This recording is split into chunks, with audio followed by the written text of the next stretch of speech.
Eh bien le bonjour, on se retrouve pour la vidéo numéro 2. Ce que j'avais sur le cœur aujourd'hui, c'est ça que je voulais vous communiquer, c'est que de jour en jour, notre complot va se réaliser. Dans le sens où, je sais pas, pour moi, beaucoup de gens aussi que je suis sur internet, dans le monde entier, des lanceurs d'alerte, ils sont en train de préparer une guerre civile. C'est ça la troisième guerre mondiale. La troisième guerre mondiale, c'est une opération complexe qui va permettre de passer d'un système à un autre. Sauf que là, ça va être drastique. Donc, c'est une guerre psychologique, religieuse, économique, sociale, sociétale, et à mon avis, sûrement d'autres choses. Mais là, pour pouvoir instaurer la dictature digitale, le système de surveillance à la chinoise, le crédit social, etc., il faut effondrer le système pour, dans le chaos, quand les gens flippent, pouvoir être le pompier pyromane, quoi. En gros, ils mettent le feu, puis après, ils viennent éteindre le feu, mais à condition que tu acceptes toute leur merde. Bon, bref, pour dire que ils veulent la guerre civile. Ils veulent la guerre civile. Je crois que les gens ne comprennent pas à quel point c'est grave et à quel point on va prendre cher, on va bouffer, et les gens ne sont pas prêts à vivre ça. Je veux dire, dans une société dopée à la dopamine sous perfusion, dans une société de consommation et de confort, radicalement passer en guerre civile et à s'entretuer dans la rue, les gens ne sont pas prêts. C'est pour ça que les gens vont avoir des réactions complètement folles. Quand tu vois les émeutes aux États-Unis, quand tu vois les, je sais plus, là j'ai vu en Irlande ou je sais plus où, là ils sont en train de, en France après le PSG, ça commence à être compliqué et tu sens, c'est même pas histoire de sentir, tu peux le sentir, tu as une intuition, mais quand tu regardes les financements, etc., tu vois que tout ça c'est ingénieré de toutes pièces et que c'est ingénieré depuis l'époque de nos parents, grands-parents, et que nous, à l'époque de nos grands-parents, ils nous ont dessoudés, individualistes, consommateurs, distancés encore plus avec le Covid, et là ils sont en train de nous mettre dessus pour qu'on se castagne. Et je pense ça commence un peu à se castagner, et bientôt ils vont vouloir qu'on se castagne plus. Suite à une coupure de courant ou un événement majeur qui fait que là, les gens sortent dans la rue et tout est permis, la purge. La purge. Et je dis c'est ça en fait là, cette fois-ci, c'est des divisions de la distraction avec les guerres, avec Poutine, blablabla. Mais la réalité, c'est que la violence va se passer sur le terrain, entre nous, et qu'en plus de ça, de toute façon, le plan, c'est que personne ne puisse se relever de ce qu'ils vont faire. Voilà. Quand ça va casser, que personne ne puisse se relever, se réorganiser pour arriver avec l'armée, et que la seule solution pour survivre, c'est de les écouter et de les suivre. Parce que tu n'auras plus à boire, plus à manger, plus de sécurité, ça sera le chaos dans la rue. Personne n'osera sortir de chez eux, et ça va être vraiment... Puis ils vont y aller, à mon avis, toute l'arme nucléaire, les trucs, à mon avis, ils vont tout faire sauter. Ils vont tout faire pour que tu sois dans un bourbier. Et que tu puisses pas... Bref. Et là, je me dis, quand je vois les chaos, les émeutes, à côté les blackouts, et ils continuent, hein, l'avion qui a crashé aujourd'hui en Inde, ça c'est de la psychologie pour moi. Alors il y avait peut-être des gens importants dans l'avion, j'ai vu qu'il y avait un ministre, je sais pas quoi, mais surtout, psychologiquement, ça a un impact sur les gens qui ne pensent pas à ce qui se passe, qui ne se questionnent pas. Eux, ce qu'ils voient, c'est des crashs, des trucs. Ils se disent, ils ont peur, ils deviennent dociles. Voilà, ils prennent plus l'avion, ça incite à rester en France. Parce que, vu ce qui se passe, l'effondrement économique en Europe, en Occident, plus dans le monde, mais en France, on va parler en France. Moi, je connais, et puis tu regardes sur Internet, tous les riches sont partis, ont transféré l'argent au Maroc, dans d'autres continents, sont partis, etc. Donc ici, il reste les gens qui n'ont pas compris ce qui se passait et qui ne peuvent pas partir financièrement ou qui n'ont pas encore pris leurs couilles. Moi, je pense que j'en fais partie encore, des gens qui n'ont pas pris leurs couilles. Il faut prendre ses couilles. Il va falloir prendre ses couilles avant que ça casse. Donc, eux, pour pas qu'il y ait un maximum de gens qui décollent, parce que l'idée, c'est de créer un piège en Europe, en Occident, avec des smart cities et des villes connectées, qu'ils emprisonnent tout le monde là-dedans. Mais il ne faut pas que tout le monde, 80% de la population, parte je sais pas où, parce qu'ils ont compris la douille. Donc, tu vas à coup de crash d'avion, de trucs, de guerre, de problèmes climatiques, de machin, toi tu te dises, en dehors du bocal c'est la baise, dans mon bocal pour le moment j'ai mon petit confort, de toute manière je me questionne pas, et bientôt, de toute façon, ils me commencent à mettre du poison dans l'eau du bocal, donc toi tu commences à être empoisonné, tu commences à être complètement... Mais bientôt ils vont enlever l'eau du bocal. Et tu vas te retrouver avec tous les autres poissons comme ça, sans eau, sans personne à manger. C'est ça qu'ils vont faire. C'est vicieux les gars, mais c'est ce qui va arriver. Moi, j'ai des potes à moi qui me disent, ouais, oui, de toute façon, on peut rien faire. Qu'est-ce que tu veux faire? Ouais, mais les gars, vous vous êtes jamais questionnés, vous, sur ce qui se passe. Vous pensez pas, vous vous en foutez. Tout ce qui vous intéresse, c'est vos vacances, partir en vacances, trouver des meufs sur les réseaux sociaux. Donc, on n'est pas dans la même dimension. Donc laisse-moi faire ce que j'ai à faire et ne me critique pas. C'est ça que je leur dis aux gens. Critiquez pas. Vous êtes des fatigués, vous êtes des endormis, vous essayez pas de comprendre de ce qui se passe et vous vous la pétez en plus. Mais le fait d'en parler, déjà ça permet d'être prêt psychologiquement. Tu dis face à notre humanité, notre civilisation, au vu de ce que l'élite est en train de nous faire, tu as une âme, tu as une conscience de comprendre et de vouloir fighter, de vouloir résister, etc. Ce qui est beau, ce qui est courageux, tu vois, c'est des valeurs qu'ils ont complètement retirées du service aujourd'hui. Tu sais, les gens n'ont plus de convictions, ou les seules convictions qu'ils ont, c'est des combats tout fabriqués. Que ce soit le féminisme, que ce soit des trucs comme ça, c'est fabriqué comme mouvement, c'est financé par des fils de chiens. Et c'est de la diversion. Voilà, toi, concentre-toi sur le féminisme, concentre-toi sur LGBT, la gauche, la droite, machin, Gaza, truc, et nous, derrière, on va te mettre une grande douille. Ah, les gens, ils veulent pas penser. Donc ils ne seront pas prêts psychologiquement le jour où ça va casser. C'est-à-dire qu'ils vont vivre un drame, un choc psychologique. Ils vont pleurer, crier, vraiment, ça va devenir des merdes. Ils ne seront pas solides. De deux, ils n'auront même pas à boire et à manger, rien. Ils ne sauront pas quoi faire ou aller, ils ne seront pas coordonnés avec des gens. Donc ils resteront chez eux comme des merdes à manger du pain dur, en espérant que l'armée vienne. Et après ils accepteront, oui, une identité numérique, ils seront vaccinés, jusqu'à la puce. Parce que c'est des salopes. Moi, je sais que j'irai jamais dans leur modèle, même si je suis en chien. La vie de ma mère, j'irai jamais dans leur truc. Je l'ai tellement battu. J'ai créé la marque de vêtements, je le dénonce depuis longtemps. J'ai écrit des PDF pour moi, pour mes amis, pour expliquer. Je me suis tellement impliqué d'essayer de décortiquer ce qui se passe pour pouvoir dire, ok, on vit dans une société qui est comme ça, qui est pyramidale là-haut depuis toujours. Ils sont là et ils ont toujours fait ça. Et là, ils font ça. Et toi, tu es en bas et tu vas prendre ça dans la gueule. Il y a quand même des moyens. Tu dis, je peux aller au Maroc, je peux partir, je peux essayer d'aller dans des endroits un peu plus sauvages, où il y a des économies plus stables, on est loin des banques centrales. Ça va être le chaos partout. Ils me disent, tu veux faire quoi? Mais je leur dis, déjà, la France, c'est l'épicentre du chaos. Ça va chier en France. Parce qu'ils veulent, programme de l'ONU, ils veulent détruire l'Europe. Donc il y a déjà des pays, c'est chaud, mais nous, on était quand même une économie puissante, avec un vrai système social, voilà, avec des grosses entreprises, une souveraineté. Mais ça, ils l'ont complètement détruit et ils veulent aller, eux, c'est pas là qu'ils veulent s'arrêter, ils veulent nous mettre en slip comme les pays du tiers-monde. On va bouffer des insectes. Le problème, c'est que c'est pas la richesse du pays, parce que tu peux être un pays où t'as pas d'argent, mais les gens, ils sont dans la rue, ils sont heureux, il y a une civilisation, il y a du contact. Tu dis, ça déchire. Moi, quand j'allais en Turquie ou des pays comme ça, franchement, les gens, tu sens qu'il n'y a pas trop d'argent, mais ils sont tous ensemble et ça déchire. Non, nous, ils veulent nous mettre tous pauvres et tous on se parle plus, divisés, chaotiques. Donc c'est en enfer qui nous emmène. Donc tu peux pas vivre dans des sociétés comme ça. Moi c'est pas, t'as de l'argent, t'en as pas. Déjà t'en auras pas d'argent avec l'euro numérique, tu seras qu'une merde. Un esclave digital a gagné le Basic Universal Income, un RSA rebrandé, où tout le monde te regarde comme ça dans la rue, ils sont tous bizarres là, et tu es dans du béton et tu fais rien et tu consommes, t'as pas d'avenir, t'as pas de projet.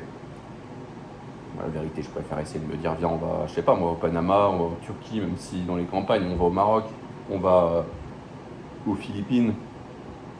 Voilà ce que je me dis. Donc les gars, là, je peux pas vous donner de timing. J'essaie de me renseigner, même des fois, tu vas voir un peu parce que je sais qu'ils sont beaucoup dans la numérologie, dans les dates. Voilà, eux, c'est tout. C'est une façon de gérer le monde qui est très particulière. Donc tu peux comprendre un peu comment ils fonctionnent et tout, mais tu peux pas prévoir la date où ça va casser. Eux, Agenda 2030, pour moi, c'est d'ici 2030, ils ont reshapé le monde. Mais le chaos qu'on va vivre, l'opération violente de catastrophe, de chaos, moi je dis ça va forcément apparaître avant 2030. On est en 2025, bientôt 2026, dans 6 mois. Donc a priori, il reste 4 ans et demi. Là, ça commence à monter. Est-ce qu'ils vont faire monter la mayonnaise? Vraiment, il y a du chaos partout. Et quand ça coupe, mais ça part en couille, tu vois? Ou bien ils le font dès maintenant, mais ça partira en couille quand même. Je sais pas, est-ce qu'ils vont continuer des crashs d'avion tous les jours, des coups de couteau toutes les heures, des coupures d'électricité partout, des cyberattaques, des feux, des gens qui tuent leurs profs, les pions dans les collèges, ils vont le faire tous les jours. Bon, mais jusqu'à quand? Moi je pense que c'est bientôt, il y en a qui disent ouais peut-être 2027, 2028. Alors ceux qui disent ça sera dans 20 ans, ils sont pas au courant de ce qui se passe, ils sont déconnectés, je pense qu'ils jouent à 3 FIFA dans leur chambre. Mais ceux qui disent en 2027, 2028, je pense que ouais les gars, faut revoir vos prévisions là. Faut revoir les pronostics, parce que là, ça commence vraiment à partir en couille. L'économie, elle est au bord du gouffre, c'est fini les gars. Bon, je vois pas. Là, je pense qu'ils maintiennent les économies à la planche à billets. Mais le jour où ils décideront de couper la planche à billets, ouais. C'est finito, les gars. C'est la fin d'un modèle. Mais c'est pas un modèle économique sur 70 ans qui se répète. Certes, le modèle économique depuis la Seconde Guerre mondiale va s'effondrer, mais c'est aussi un modèle sociétal, un modèle humain. C'est les religions aussi. Tout va s'éteindre. Donc, tu as des grands cycles, des très très grands cycles d'humanité qui vont s'éteindre. Tu vois, pour vraiment, là, ils vont créer un nouveau monde de zéro. Quatrième révolution industrielle, c'est-à-dire que tu vivras dans des nouvelles villes où tu seras surveillé, tu ne pourras plus manger de viande, tu mangeras des insectes, tu seras surveillé sur tes calories, sur tes mouvements, tu ne pourras pas aller à plus de 15 minutes de chez toi. De toute façon, tout est lié, les caméras d'intelligence artificielle, ton identité numérique, ta monnaie, donc tu deviens une vraie salope, et ça, il faut qu'ils partent de zéro pour reconstruire tout ça. Et nous, dans ce système, on est considérés comme des esclaves numériques auxquels ils veulent nous pucer et nous utiliser en antenne relais pour faire fonctionner tout ce nouveau modèle de blockchain, de surveillance, c'est vraiment de la merde. C'est pour ça que là, dans la société, ils vont pousser l'euthanasie, ils vont pousser les caméras de surveillance, ils parlent de crédit social. En octobre, là, euro numérique, donc ils poussent LGBT à fond, féministes, ils poussent. Donc il y a encore le système de l'ancien monde, ils poussent tout le système du nouveau monde, ils effondrent le système, et après, il restera que la propagande qu'ils ont poussée. Donc tous les trucs qu'on connaît de la société actuelle, de liberté, etc., ça n'existera plus. Et il restera qu'une société, que cette propagande qu'ils ont poussée légèrement, que les gens peuvent se dire ouais, c'est accessoire, c'est secondaire, c'est par-ci par-là. Non mais l'euthanasie, ça peut être bien. Voilà, t'as pas compris. T'as pas compris la stratégie du renard. Donc non, deuxième vidéo, je m'éparpille. Mais je vous dis là les gars, ça sent très très très mauvais. Ça pue la merde. Alors là, moi je sais que je suis en contact avec des gens qui sont blindés économiquement. C'est pas pour faire le mec, hein, pas du tout, ni pour dire que je connais des gens qui ont de l'argent. C'est juste pour dire que, je sais pas, mais souvent les gens qui ont un peu de pognon, qui ont fait du fric, déjà ils ont une conscience un peu plus, ils sont un peu plus aware du business, donc de l'économie, ils se forcent à comprendre un peu ce qui se passe dans le monde pour dire ben, j'investis là-dedans, pas là-dedans, ce qui est logique. Donc je connais des gens qui font du pognon, ils sont tous partis. Et ils m'appellent, ils me disent mais qu'est-ce que tu branles en France? Tu vas crever, tu vas clamser, tu vas finir dans... Et moi, je suis là, entouré de gens qui, tu sais, eux, ils se réveillent pas, ils ont la glande pinéale calcifiée au fluor. Du coup, ils n'ont plus la possibilité de prendre conscience de l'environnement. Ils sont complètement dictés par la doxa, les médias, leur petit train-train quotidien, la matrice, leur boulot, leur salaire, les blabla, leur petit taf et tout, que ben, ils peuvent pas. Donc, du coup, toi, tu es là, tu te dis, il faudrait que je parte. Mais d'un côté, tu laisses tout le monde autour de toi. Tu essaies de les réveiller, mais ils prennent pour un fou. Alors, qu'on me prenne pour un fou, moi, je m'en bats les couilles depuis très longtemps. Très longtemps. J'en ai rien à branler. Mais tu vois, tu te dis, moi, j'aimerais qu'on, tous ensemble, on puisse partir, sauver, mais toi, tu es complètement lessivé du cerveau, même si, à force que je t'en parle, et à voir la réalité des médias, de ce qui se passe dehors, tu commences à faire des liens. Moi, je te parle d'un vrai lien qui doit être construit pour prendre des décisions. Mais non, laisse tomber, mon gars. Laisse tomber. Donc c'est quoi en fait? On reste ici, on fait du business, on fait de l'argent jusqu'à temps que ça casse. Et le jour où ça casse, on verra. Mais ça, c'est ce que me disent les gens. De toute façon, ça se passe mal, on s'adaptera. Les gars, vous vous adapterez pas. Le plan est pensé depuis 200 ans pour que vous ne puissiez pas vous en relever. C'est-à-dire que le jour où il casse, il n'y a plus d'eau, il n'y a plus à boire, les gens s'entretuent. Il n'y a plus de supermarchés, il n'y a plus d'hôpitaux. Et eux, ils ont mis que des produits chimiques. Tu vas tomber malade direct avec le vaccin et tout. Oh, ils ont tout fait pour que tu puisses pas. Même un mec en campagne qui a la bouffe, qui a une arme, il est même pas sûr de... Donc, imagine, toi, t'es en ville, t'es là, t'as pas... Tu vis dans le système, dans la matrice de consommation, le jour où ça arrive, t'es mort. T'es mort, mon gars. Parce que là, ils sont en train de créer deux blocs dans la civilisation. Voilà. Ceux qui sont... Moi, je le vois, la guerre civile, c'est quoi? La guerre civile, c'est le peuple contre le peuple. Donc, c'est toi contre ton prochain. Parce que t'as pas à boire et à manger, de toute façon on se déteste tous, on est trop divisés, donc forcément il va y avoir de la violence. Mais la vraie poudrière pour moi, c'est les banlieues. Voilà, c'est les banlieues. Eux, moi je leur en veux pas, j'ai rien contre eux. Moi je suis juste un spectateur du truc et je peux te dire, il se passe ça. C'est comme si j'étais au-dessus de la planète, je regardais, je disais, il se passe ça, regardez. Moi je trouve que les banlieues, ça a été créé à l'époque de nos parents pour créer deux environnements bien distincts qui ne s'entendent pas, les frustrer dans des quartiers où c'est en béton, t'as pas un arbre, où il n'y a pas d'espoir. Tout a été fait pour les transformer, les rendre comme ça. Dans les médias, dans les séries, c'est que guerre civile, que le rap, la violence et tout. Tout a été fait pour les rendre, je sais pas comment je pourrais dire, mais anti-système contre le gouvernement français. Donc là, si ça casse l'électricité, il y a toute l'histoire de la colonisation, de comment on les a mis en condition en France, dans les banlieues, on les a frustrés, on les a... C'était les médias, le racisme et tout, tu vois. Je veux dire, ils ont tout fait pour que ça se passe mal, parce que l'immigration, pour moi, ça peut très bien se passer. Je veux dire, imagine-toi en France, il y a un peuple où c'est la guerre, etc., dans leur pays. En plus, les guerres qu'ils évitent pour venir ici, c'est nos banquiers qui les financent, les guerres, pour avoir de l'immigration ici, pour que le jour où ils coupent le courant 50 ans après, les gens ils s'entretuent. Qu'est-ce que tu veux faire face à un plan aussi sophistiqué? Et ouais, moi j'ai rien contre les banlieues, mais les gens sont pas conscients. Le jour où ils coupent l'électricité, les banlieues ils devraient rester tranquilles. Ok, tranquilles, les gens partout devraient rester hyper tranquilles, mais les gens ils vont se cadenasser. Moi je trouve que c'est une opération diabolique. Je pense qu'ils ont transformé les gens des banlieues en les rendant agressifs, en les rendant fous. Nous, ils nous ont rendus complètement mous du cerveau, ignorants, on réfléchit plus, on est des bobos. Donc forcément, c'est deux mondes et ça va casser. Et les gens, au lieu de se réveiller que c'est les Rothschild, que c'est JP Morgan, que c'est les banques, que c'est les gouvernements, les médias qui sont en train de préparer ce plan-là depuis longtemps, t'as juste à lever la tête, à lire un peu les forums, le Forum économique mondial et tout.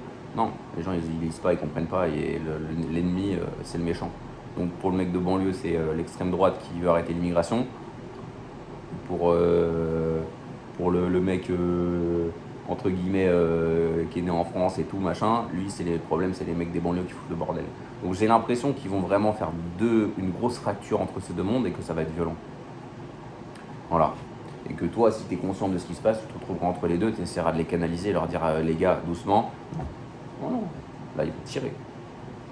Moi je suis pas raciste et tout, tu sais, quand j'explique ça à des gens, ils me prennent pour un con, ils comprennent rien. En même temps, vous réfléchissez plus.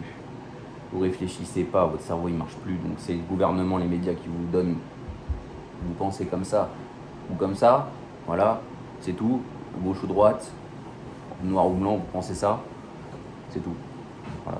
Donc moi quand je commence à un peu décortiquer, etc., l'histoire, comprendre un peu que tout ça c'est sûrement un plan stratégique qui vient du complexe militaro-industriel, non, ils ne peuvent pas comprendre. Ils ne peuvent pas comprendre. Moi j'adore les pays du monde, j'adore voyager, je kiffe, le monde il est magnifique. Les cultures c'est incroyable. Mais c'est eux qu'on détruit le monde. Et weaponized en anglais, quand tu dis tu weaponize, c'est eux qui ont weaponized les peuples. Tu vois, ils vont utiliser l'immigration comme arme pour détruire l'Europe, parce que pour eux l'Europe elle est trop d'argent, on est trop développé, on est habitué à un confort de vie, etc. Tu vois, à la base, il y avait des convictions, c'était un peuple qui était tous ensemble, etc. Donc aujourd'hui, ils le détruisent par tous les moyens possibles. Voilà. Et des deux côtés, les gens devraient le comprendre. Hein. C'est comme la politique gauche-droite. Les gens ils sont là, oui, je vote gauche, oui, je vote droite, t'es con. C'est une escroquerie du système. Là, quand je vois les gens qui vont à Paris tout casser, les guerres civiles, c'est des cassos. Quand je vois aux États-Unis les émeutes qui vont dans la rue pour l'immigration, vous comprenez pas qu'ils attendent que ça que vous vous révoltiez. Là, ils veulent qu'on réagisse. Ils veulent qu'on réagisse. C'est pour ça qu'ils nous ont saoulés pendant des années, qu'on en est marre, qu'on craque. Et là, ils veulent qu'on réagisse. C'est tout ce qu'ils veulent. Donc, faut pas réagir, c'est juste ça. Là, ils vont sûrement orchestrer d'autres guerres civiles en France. Parce qu'ils vont tuer un jeune dans une banlieue, ou un policier va tuer je sais pas quoi, ou je sais pas quoi. Tu sais, ils ont trop de manières de l'amener, comme Naël et tout. Et les gens, ils vont péter des câbles. Du coup, tu leur donnes. En fait, c'est ça. Hein. Faut pas réagir à la guerre civile. Notre seule solution, c'est que la plupart des gens ils prennent conscience que tout ça c'est ingénieur, c'est une guerre fabriquée, tout ce qu'ils veulent c'est la guerre civile, donc les gens réagissent, donc il faudrait pas réagir. C'est que le jour où ils coupent l'électricité, tu leur fais des grands doigts et tu dis nous on va se faire une chicha, tranquille, on va se faire un couscous, on se pose, on va se boire un petit Sprite Coca, on va à la plage, laissez-nous tranquille. Mais non, les gens ils vont péter un câble. Peace and love quoi. J'ai un pote, il m'a invité à une soirée un peu Woodstock, peace and love et tout. Moi je suis pas dans ces délires là parce que je sais pas, tu vois, mais je disais ouais, en fait, c'est ça qu'il faut maintenant, c'est peace and love. Mais bon, moi je vois pas de love chez les gens. En fait, ils sont pas dans la haine complètement, mais ils sont déconnectés de leur humanité, de leur conscience. Ils sont plus dans l'amour, dans rien. Donc ils sont dans la rue, c'est juste des cyborgs en fait, prêts à être plugués au système. Donc eux, tu leur expliques. Déjà, tu veux parler de ces sujets-là plus de 5 minutes, ils décrochent. Ou ils te prennent pour un con.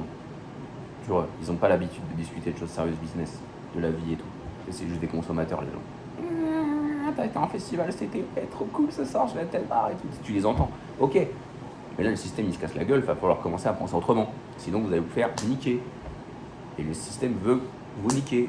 Donc, peut-être que tu as un cerveau, tu peux l'utiliser et faire des choses. Non, c'est fou, quoi. Bon, voilà. On va y arriver. Enfin, on va pas gagner, c'est sûr, on a perdu. Mais on peut réussir à rebondir et à survivre. Et à pas se faire ken. Quand tu captes, quand tu as tous les éléments en main de ce que fait ton ennemi, l'élite, ouais, déjà tu sais comment ils agissent, tu sais ce qu'ils vont faire, tu sais où il faut pas être, tu sais avec qui il faut pas être, tu sais ce qu'il faut avoir, c'est déjà pas mal. Mais guerre civile, les gars, comme dans les films, comme dans les albums de rap qui parlent que de ça, bah ouais, guerre civile. Troisième guerre mondiale, c'est pas le monde, les blocs contre les méchants nazis ou je sais pas quoi. Ou le scénario cette fois-ci c'est... En fait nos systèmes sont coulés, il y a deux blocs, ceux qui sont pour et contre et ça va se castagner et c'est tout. Oh putain, c'est complètement dingo. Bon allez, j'espère que vous êtes prêts pour la troisième. Non pas guerre mondiale mais vidéo parce que je pense que j'en ferai une bientôt. Vous avez vu le crash d'avion là? Ah, les gens ils voient ça sur YouTube, ils défilent, ils l'ont vu, ils y pensent même pas, ça vient même pas, ça leur fait même pas d'émotion. Oh t'as vu le crash d'avion? Oh là là, et puis continue tu vois. Donc, tout ça c'est un programme de manipulation psychologique. Parce que la vraie guerre elle est là. Le terrain de bataille il est là. Tout ce qu'ils veulent c'est ici des gens. Et tous les humains ils veulent connecter ici, plugger. Donc la bataille elle est psychologique. Il y a une bataille, il y a une vraie guerre, il y aura une bataille économique, une guerre civile, tout ce que tu veux. Mais la finalité de ce qu'ils veulent c'est ton cerveau, c'est de plugger à leur merde, là, à la matrice. C'est-à-dire que tu es esclave de leur système dans des villes de 15 minutes. Et en plus, tu es dans un système digital où tu es encore plus esclave. Donc eux, ils vont passer en hélicoptère, comme je disais la dernière fois, à se taper des putes et à manger du wagyu, à aller au champagne et au caviar.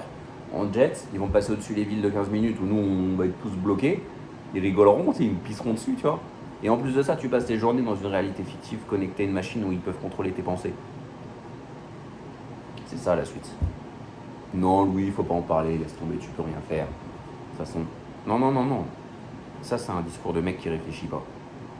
C'est que vu que je t'en parle et toi que t'es une salope, t'as jamais réfléchi, tu penses qu'à ta gueule, bah ça te met en effet miroir. Ça montre que toi t'as jamais réfléchi, que tu penses qu'à ta gueule, du coup tu réagis et tu vas me dire ouais Louis t'en fais trop, etc. Non.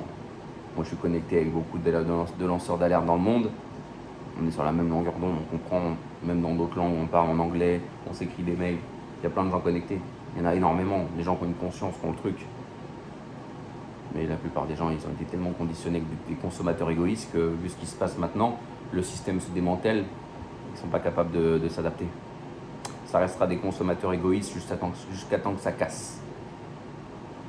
Et c'est pour ça qu'ils s'entretueront pour manger et boire. C'est qu'ils veulent malgré tout continuer à consommer, continuer à avoir leur petit confort. Donc les gens, ils casseront les vitrines, ils s'entretueront, ils se voleront. Il n'y aura plus aucun respect, il n'y aura plus aucune confiance, loyauté. Même ton meilleur ami peut te la mettre à l'envers. C'est ça. C'est ça qui va se passer. Voilà, bref. Bonne journée.